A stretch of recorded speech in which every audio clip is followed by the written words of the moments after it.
In the quiet corners of the world, where shadows cling a little tighter and secrets whisper on the wind, there are stories that defy belief.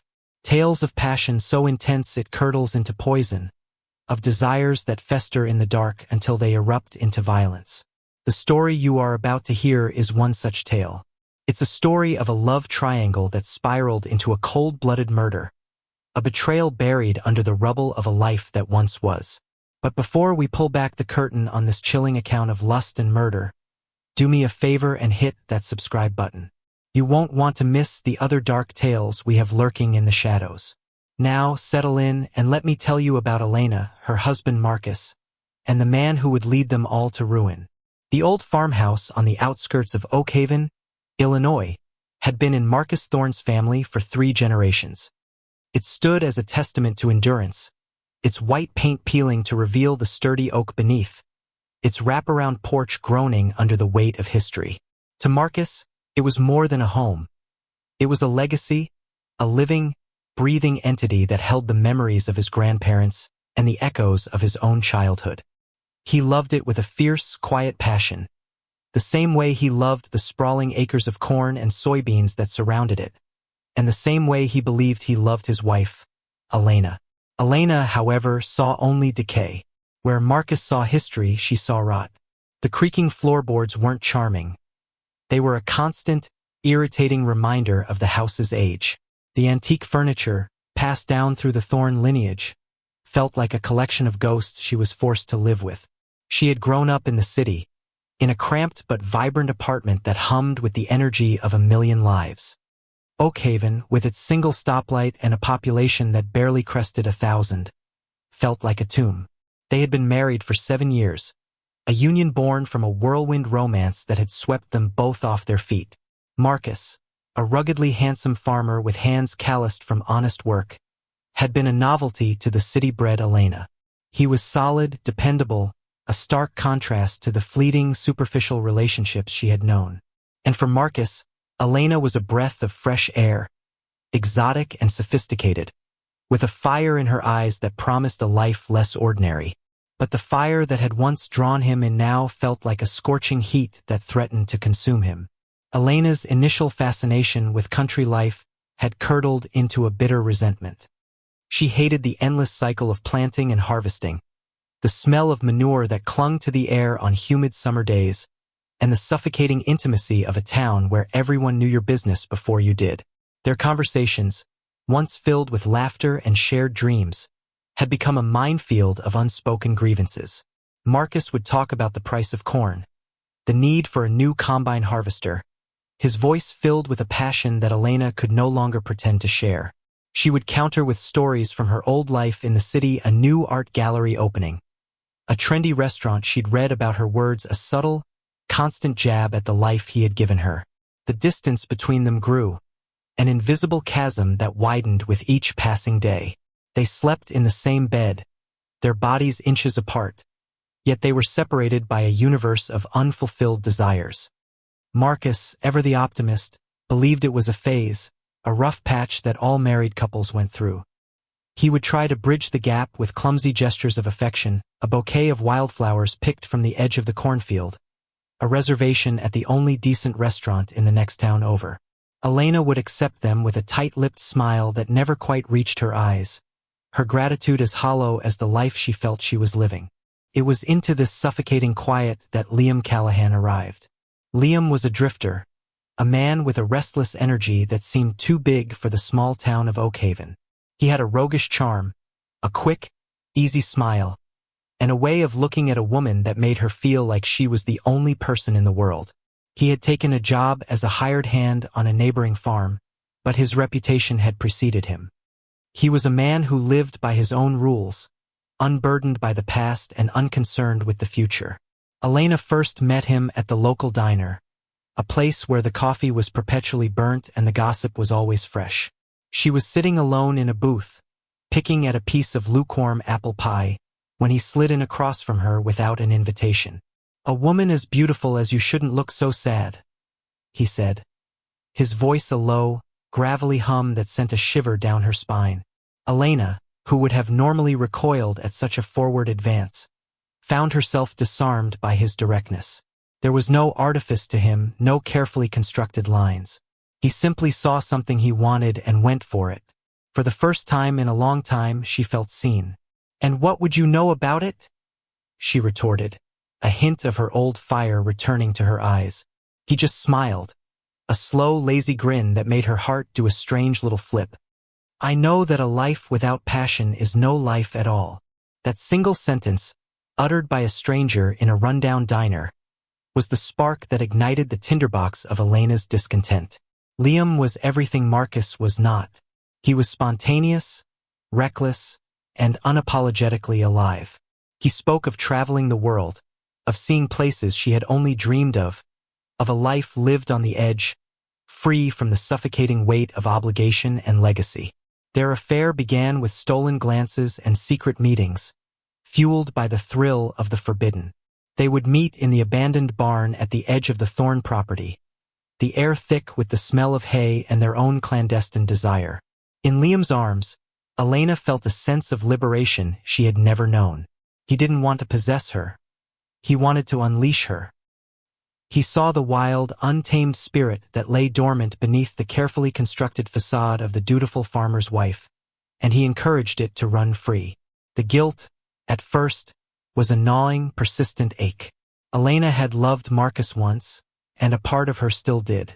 She would watch him at the dinner table, his face etched with the fatigue of a long day's work, and a wave of remorse would wash over her.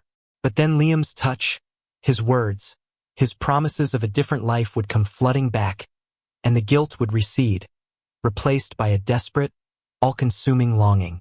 Liam was a master manipulator, a puppeteer who knew exactly which strings to pull. He fed Elena's dissatisfaction, nurturing it like a rare and delicate flower. He painted a picture of a future where they were together, free and untethered, a world away from the suffocating confines of Oakhaven. "He doesn't deserve you, Elena," he would whisper, his lips tracing the line of her jaw. "He's content to let you wither away in this godforsaken town. I would give you the world." The seeds of a darker idea began to take root in Elena's mind, a thought so monstrous she barely dared to acknowledge it at first. But Liam, with his seductive whispers and his promises of a new beginning, watered that seed until it blossomed into a full-blown plan. The old, ruined part of the Thorne farmhouse became their focal point. A fire, years before Elena's time, had gutted a wing of the house, leaving behind a skeletal frame of charred beams and crumbling foundations. Marcus had always intended to rebuild it, to restore the house to its former glory, but time and money had never been on his side. To Elena, it was just another symbol of the decay that surrounded her. But to Liam, it was an opportunity. "Think about it," he had said one night, his eyes gleaming in the moonlight that filtered through the broken roof of the barn. "No one would ever think to look there. It's the perfect hiding place." Elena had recoiled at the implication, a cold dread washing over her. "Hiding what?" she had asked, though she already knew the answer. Liam had simply smiled, that same slow, lazy grin that had captivated her from the very beginning. "Our future, my love. Our future." The transition from a secret affair to a murder plot was not a sudden leap but a slow, insidious slide. It was a series of small compromises, of lines crossed and morals blurred, until the unthinkable became not only possible but necessary. Liam chipped away at Elena's conscience, his words a constant, corrosive drip that eroded her sense of right and wrong. He made her believe that Marcus was an obstacle, a roadblock on their path to happiness, and that removing him was not an act of malice but an act of liberation. Elena, lost in the intoxicating haze of her passion for Liam, began to see Marcus through a new, distorted lens. His quiet strength became a stubborn refusal to change. His love for his family home became an obsession that overshadowed his love for her. Every one of his virtues was twisted into a vice, a justification for the monstrous act they were contemplating. The final push came on a sweltering August night, the air thick with the promise of a coming storm. Elena and Marcus had had another argument, a bitter, apathetic exchange that left them both feeling empty and defeated. Elena had fled to the barn, to the only place she felt alive, to the arms of the man who promised her a world beyond the cornfields. "I can't do this anymore, Liam," she had sobbed, her body trembling with a mixture of rage and despair. "I feel like I'm suffocating." Liam held her close, his touch a comforting warmth against her cold skin. He let her cry, his hand stroking her hair, his silence a more potent comfort than any words could have been. And then, when her sobs had subsided to a quiet shudder, he had spoken, his voice low and steady, the voice of a man who had already made up his mind. "Then we end it," he said, his words hanging in the air like a death sentence. "We end it and we start over. Together." In that moment, in the hay-scented darkness of the old barn, with the sound of the approaching storm rumbling in the distance, Elena made her choice. She chose passion over duty, a fleeting, dangerous thrill over a lifetime of quiet desperation. She chose Liam, and in doing so, she condemned her husband to death. The slow poison of desire had done its work, and the line between love and hate, between life and death, had been irrevocably blurred. The stage was set for a tragedy of their own making, a story that would be written in blood and buried in the ruins of a love that had long since turned to dust. The decision, once made, settled over Elena with a chilling finality. The raging storm of her emotions had passed, leaving behind an eerie, unsettling calm. The world, which had seemed so chaotic and overwhelming just hours before, now appeared with a stark, terrifying clarity. There was a path forward, a single, dark road that led to the future she so desperately craved, and Marcus was the toll that had to be paid. The days that followed were a masterclass in deception, a carefully orchestrated performance for an audience of one. Elena, who had spent years broadcasting her unhappiness through sullen silences and passive-aggressive barbs, transformed into the model of a devoted wife. She greeted Marcus with a warm smile when he came in from the fields, his boots caked with the rich, dark soil of his land. She cooked his favorite meals, the aroma of pot roast and apple pie filling the old farmhouse with a cloying, counterfeit warmth. She listened with a feigned interest as he spoke of crop yields and weather patterns, her mind a million miles away, meticulously rehearsing the lies she would soon have to tell. Marcus, bless his trusting heart, was completely taken in. He saw her sudden change in demeanor as a sign that the storm in their marriage had finally broken, that the sun was at last beginning to shine through the clouds of their discontent. He was more affectionate, more attentive, his guilt over their recent troubles making him an easy mark for her duplicity. He was a lamb being led to the slaughter, blissfully unaware of the butcher's knife being sharpened just out of his sight. While Elena played the part of the loving wife, Liam was the architect of their dark design. He was a man who thrived in the shadows, his mind a labyrinth of cunning and deceit. He and Elena would meet in their usual spot, the abandoned barn, their whispered conversations a stark contrast to the idyllic image of a happy marriage that Elena was so carefully cultivating. "It has to look like an accident," Liam insisted, his voice a low, urgent whisper in the pre-dawn gloom. "Something that could happen to any farmer. A tractor rollover, a fall from the grain silo, something that won't draw any unwanted attention." They debated the method with a chilling detachment, like two business partners discussing a particularly difficult merger. Each option was weighed, its pros and cons meticulously analyzed. A tractor accident was too unpredictable, too many variables they couldn't control. A fall from the silo was more promising, but it would be difficult to explain why Marcus would be up there alone in the middle of the night. It was Elena who finally came up with the plan, a testament to how far she had traveled down the path of darkness. "The old well," she said, her voice barely a whisper. "The one behind the ruined wing of the house. It's been dry for years, covered with a few rotting planks of wood. He's been meaning to fill it in, says it's a safety hazard." Liam's eyes lit up with a predatory gleam. It was perfect, a simple, tragic accident. A hard-working farmer, checking on his property after a storm, a misstep in the dark, a fatal fall. It was clean, plausible, and best of all, it would happen on their own land, away from any prying eyes. The storm that had been brewing on the night of Elena's decision had passed them by, but the forecast predicted another one was on its way, a real monster of a storm, with torrential rain and gale-force winds. It was the perfect cover for their crime. The day of the murder dawned with a heavy, oppressive humidity. The sky was a bruised, purplish gray, the air thick and still, as if the world was holding its breath. Elena went about her daily routine with a robotic precision, her movements stiff and unnatural. She made breakfast, her hands trembling so badly she could barely hold the coffee pot. She mended a tear in one of Marcus's work shirts, the needle pricking her finger, a single drop of blood a stark, crimson premonition of the violence to come.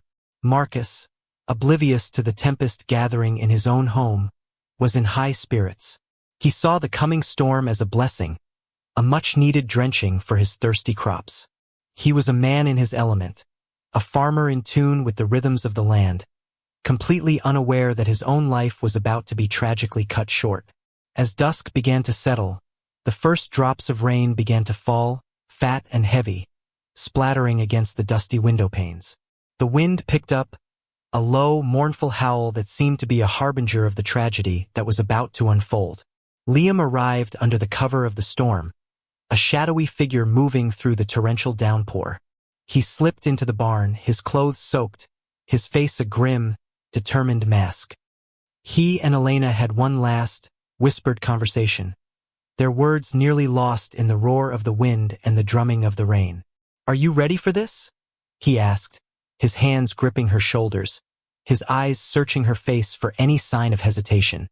Elena met his gaze, her own eyes a reflection of his cold, steely resolve. "He's out in the barn, checking on the new foal. He said he was going to make sure all the latches were secure before the storm got any worse." The plan was simple, brutal, and horrifyingly intimate. Elena would lure Marcus out to the back of the house, under the pretext of a loose shutter on one of the windows of the ruined wing. Liam would be waiting in the shadows, a heavy, tire iron clutched in his hand. Elena's heart hammered against her ribs as she walked back to the house, the rain plastering her hair to her face, her clothes clinging to her like a second skin. She found Marcus in the barn, just as she had said, his gentle hands stroking the neck of a nervous, wide-eyed foal. The domesticity of the scene, the tenderness in his touch, was a knife to her already shredded conscience. For a fleeting moment, she almost faltered, the enormity of what she was about to do threatening to overwhelm her. But then she thought of Liam, of the life he had promised her, and the moment of weakness passed, replaced by a cold, hard resolve. "Marcus," she called out, her voice surprisingly steady over the howl of the storm. "The wind has torn one of the shutters loose on the old wing. It's banging against the side of the house. I'm afraid it's going to break a window." Marcus turned, his face a mixture of concern and annoyance. All right, I'll take a look. No point in having to replace a pane of glass on top of everything else." He pulled on a heavy-duty raincoat, his movements slow and deliberate, a man who was used to dealing with the minor crises that came with owning an old, rambling farmhouse. He followed Elena out into the storm, the two of them leaning into the wind, the rain coming down in sheets. As they rounded the corner of the house, the ruined wing loomed before them, a skeletal silhouette against the stormy sky. Elena's heart was a wild bird trapped in her chest, beating its wings against her ribs until she thought they would break. She pointed to a window on the second floor, a shutter hanging precariously from a single hinge, banging against the weathered siding with a rhythmic, percussive clang. "See!" she shouted over the roar of the wind. "It's going to break the glass." Marcus squinted, his eyes trying to pierce the darkness and the driving rain. "Damn it," he muttered. "I'll have to get the ladder." He turned to head back to the barn, and in that split second, Liam emerged from the shadows, a silent, avenging angel of death. The tire iron he held in his hand was a dark, menacing extension of his arm. Marcus never saw it coming. The first blow landed with a sickening, wet thud, the sound of metal on bone. He stumbled, a look of shocked, uncomprehending betrayal on his face as he turned to see his attacker.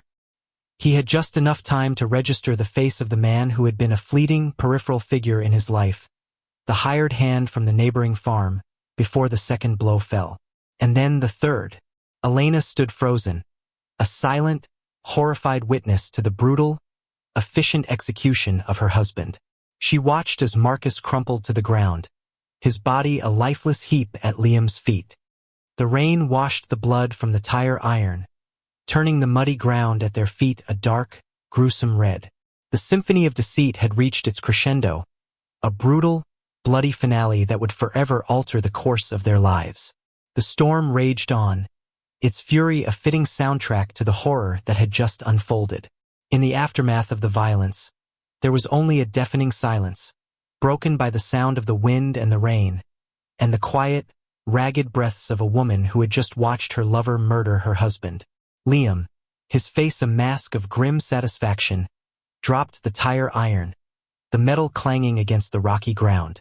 He turned to Elena, his eyes dark and unreadable in the stormy night. "It's done," he said, his voice flat, devoid of any emotion. "Now we finish it." Together, they dragged Marcus's body to the old, dry well, his heels leaving 2 parallel tracks in the mud. The rotting wooden planks that covered it were easily kicked aside, revealing a dark, gaping maw that seemed to lead to the very bowels of the earth. With a final, grunting effort, they pushed his body over the edge, the sound of his descent a sickening final thud. They replaced the planks, scattering some loose leaves and branches over them to make it look as if they had been undisturbed for years. They were 2 figures in a storm, their faces illuminated by the occasional, fleeting flash of lightning, their hands and their souls stained with the blood of a man who had loved and trusted them. As they walked back to the house, the adrenaline began to fade, replaced by a cold, creeping dread. The symphony was over, the final note had been played. Now, all that was left was the deafening silence of the aftermath, and the terrifying realization that their lives were no longer their own. They were bound together, not by love, but by a dark, terrible secret, buried in a shallow, unmarked grave. The future that had once seemed so bright and full of promise was now a dark, uncertain road, and they were 2 lost souls, destined to walk it together, haunted by the ghost of the man they had so callously and brutally murdered. In the immediate aftermath of the murder, a strange and unnatural quiet descended upon the Thorne farmhouse. The storm, as if on cue, had finally spent its fury, leaving behind a world that felt washed clean, deceptively peaceful. The sun rose on a landscape glistening with rainwater, the air fresh and cool. It was a beautiful morning, a stark and cruel contrast to the ugly secret that now lay buried just a few hundred feet from the back door. Elena and Liam had worked through the night, their actions fueled by a potent cocktail of adrenaline and fear. They had scrubbed the mud and blood from the kitchen floor, burned their rain-soaked clothes in the incinerator out by the barn, and meticulously removed any trace of the struggle, of the violence, of the life that had been so brutally extinguished. They were 2 specters moving through the silent house, their every action a desperate attempt to erase the sin they had committed. The story they had so carefully constructed was a simple one, and in its simplicity lay its plausibility. Marcus, worried about the severity of the storm, had gone out to check on the property and had never returned. Elena, frantic with worry, had waited up all night, and when he hadn't appeared by morning, she had called the sheriff. Sheriff Brody was a man who had seen his fair share of tragedy in his 25 years of law enforcement in Oakhaven. He was a kind, world-weary man, with a gentle demeanor that belied a sharp, observant mind. He listened patiently as Elena, her voice thick with manufactured grief, recounted her story. He saw the dark circles under her eyes, the tremor in her hands, and he attributed it all to the understandable distress of a worried wife. A search party was organized, a small army of farmers and townspeople who fanned out across the Thorne property, their faces grim with concern. Liam, in a brazen display of calculated audacity, was among them, his voice one of the loudest as he called out Marcus's name, his expression a perfect mask of worried camaraderie. Elena played the part of the grieving widow with an Oscar-worthy performance.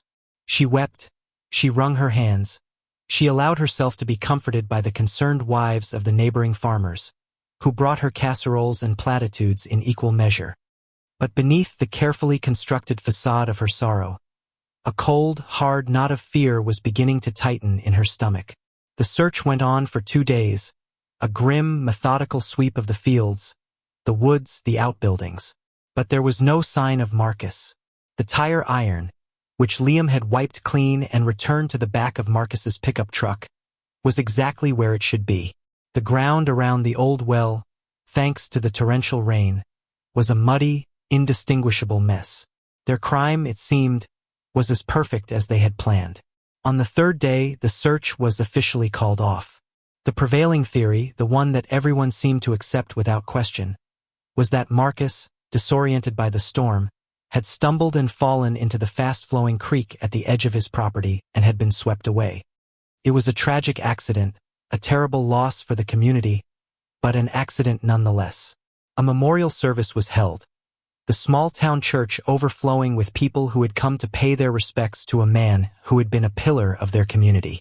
Elena, dressed in black, a veil covering her face, stood at the front of the church, a tragic, sympathetic figure. Liam sat a few rows back, his head bowed, just another face in a crowd of mourners. In the weeks and months that followed, a semblance of normalcy returned to Oakhaven. The seasons changed, the corn was harvested, and the memory of Marcus Thorne, while not forgotten, began to fade into the background of everyday life. Elena and Liam, emboldened by their success, began to live the life they had always dreamed of. At first, they were discreet, their meetings still clandestine, a nod to the grieving widow persona that Elena was still maintaining for the sake of appearances. But as time went on, and as the whispers of gossip began to die down, they grew bolder. Liam moved into the farmhouse, his presence a constant, jarring reminder of the man he had replaced. But the ghost of Marcus Thorne was not so easily exorcised. He was there in the creak of the floorboards, in the scent of the rain-soaked earth, in the familiar, comforting contours of the house he had loved so much. Elena would find herself staring at the empty space at the dinner table, a phantom ache in her heart that she couldn't quite explain. She had gotten everything she thought she wanted, but the victory felt hollow, tainted by the blood that had been spilled to achieve it. The dynamic between Elena and Liam began to shift. The passion that had once consumed them began to cool, replaced by a shared, unspoken anxiety. Their secret was a constant, invisible presence in their relationship, a wedge that was slowly but surely driving them apart. Every unexpected knock on the door, every police car that drove past the house, sent a jolt of fear through them. Liam, who had once been the very picture of reckless abandon, became paranoid and controlling. He drank more, his temper flaring at the slightest provocation. He saw suspicion in the eyes of everyone they met, from the cashier at the grocery store to the mailman who delivered their mail. Elena, in turn, began to see Liam not as her savior, but as her jailer. She was trapped, not by a loveless marriage, but by a terrible secret that bound her to a man she was beginning to fear. The fire and passion that had once drawn her to him now seemed like a dangerous, uncontrollable inferno that threatened to consume them both. The unraveling began with a seemingly insignificant detail. Sheriff Brody, a man who believed that loose ends had a way of snagging you when you least expected it, had never been entirely satisfied with the official explanation of Marcus's disappearance. It was the little things that bothered him, the inconsistencies that a less observant man might have dismissed. Why would a man as experienced and level-headed as Marcus Thorne go out in a storm like that without telling his wife exactly where he was going? Why had his dog, a loyal blue heeler that was always at his side, been found locked in the barn? He began to quietly, unofficially revisit the case. He re-interviewed the members of the search party, re-examined the layout of the Thorne property, his mind circling back, again and again, to the night of the storm. The first real break came from an unexpected source. A local teenager, who had a reputation for being a troublemaker, confessed to siphoning gas from Marcus's pickup truck on the night of the storm. He had been hiding in the bushes when he saw Elena and Marcus arguing in the yard, And then, a short time later, he had seen another man, a man he recognized as the new hired hand from the neighboring farm, slip into the barn. He hadn't thought much of it at the time, but in light of Marcus's disappearance, it had been weighing on his conscience. It wasn't much, but it was enough. Sheriff Brody now had a new person of interest and a new timeline. He began to dig into Liam Callahan's past, and what he found was a string of petty crimes, a history of violence, and a pattern of leaving a town just as things were about to get complicated. The final piece of the puzzle fell into place with the arrival of an early spring thaw. The ground, which had been frozen solid all winter, began to soften. A group of children, playing hide-and-seek in the woods behind the Thorne property, stumbled upon the old, ruined wing of the farmhouse. One of them, a curious, adventurous boy, stepped on the rotting planks that covered the old well. The wood, weakened by a winter of snow and ice, gave way, and the boy tumbled into the darkness, his fall broken by something soft and yielding. The discovery of Marcus Thorne's body sent a shockwave through the small community of Oakhaven. The initial assumption was that he had accidentally fallen into the well on the night of the storm, a tragic, if somewhat belated, end to the mystery of his disappearance. But Sheriff Brody, armed with the new information he had gathered, knew better. The autopsy confirmed his suspicions. Marcus Thorne had not died from a fall. He had died from blunt force trauma to the head, 3 distinct and separate blows, any one of which would have been fatal. With a search warrant in hand, Sheriff Brody and his deputies descended upon the Thorne farmhouse. Elena and Liam, who had heard the news of the discovery of the body on the local radio, were in a state of panicked disbelief. Their perfect crime, their carefully constructed world, was crumbling around them. The evidence, once they knew what they were looking for, was all there. A forensic team found traces of blood in the soil near the well, blood that matched Marcus's.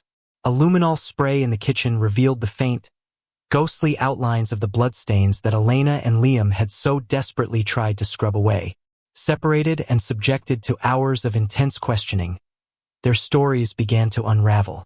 Elena, her carefully constructed composure shattered, was the first to break. In a flood of tears and recriminations, she confessed everything, painting Liam as the manipulative, violent mastermind and herself as a reluctant, terrified accomplice.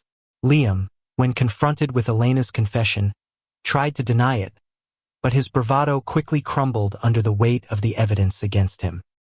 His story was a mirror image of Elena's, a desperate attempt to cast her as the instigator, the one who had pushed him to commit a crime he never would have contemplated on his own. In the end, it didn't matter who had been the puppet and who had been the puppeteer. They were both guilty, their hands equally stained with the blood of an innocent man. The lust that had brought them together had led them to murder, and the murder had led them to their downfall. The trial was a media sensation. The sordid details of the love triangle and the cold-blooded murder splashed across the headlines. The people of Oakhaven, who had once offered Elena their sympathy and their casseroles, now looked at her with a mixture of revulsion and betrayal. Elena and Liam Callahan were both found guilty of first-degree murder and sentenced to life in prison without the possibility of parole. They were 2 separate, solitary figures in the courtroom, their shared secret no longer a bond but an insurmountable wall between them. The old Thorne farmhouse, the scene of so much love, betrayal, and violence, was sold at auction, its legacy forever tainted by the dark deed that had been committed within its walls. The new owners, a young family from the city, tore down the ruined wing, filled in the old well, and painted the house a bright, cheerful yellow, a desperate attempt to erase the ghosts of its past. But some stories, like some stains, can never be completely washed away. And in the quiet corners of Oakhaven, on stormy nights when the wind howls and the rain beats against the window panes, the story of the farmer, his unfaithful wife, and her murderous lover is still told, a cautionary tale of how a desire for a different life can sometimes lead to a dead end.